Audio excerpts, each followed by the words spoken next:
Hey, beautiful people, welcome back again to Susan Best TV. Here in Susan's Kitchen, I'm going to be showing you how I make my black eyes beans.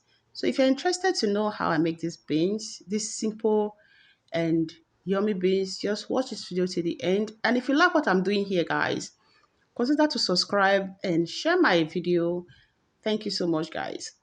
So here you have the very simple things I'm going to be using. Fresh pepper, onions, tomatoes, and long red pepper. All right, if you don't have this long red pepper, you can use paprika, which they call red bell pepper.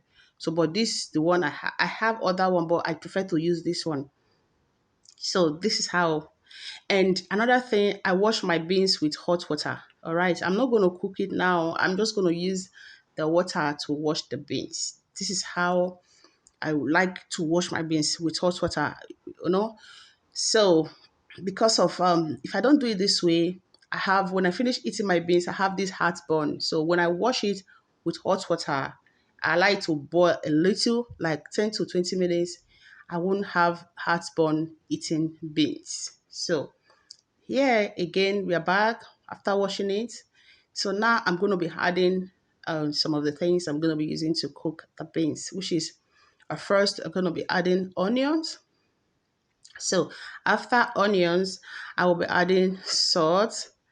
And after the salt, guys, I'm going to be adding seasoning cube.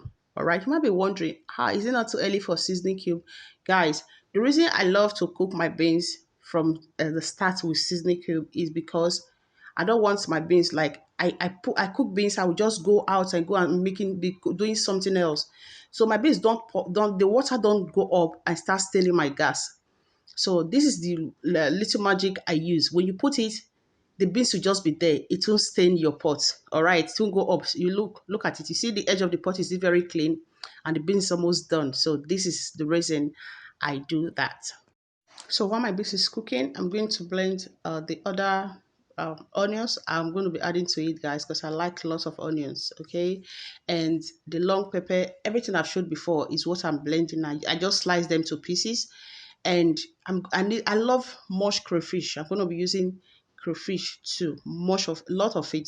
Okay, so after this, guys, I will just leave you to enjoy the video. All right, thank you so much, and I hope to see you in my next video. If you have not subscribed to this channel, don't forget to subscribe and also help me to share the video. Okay, thank you so much, and bye.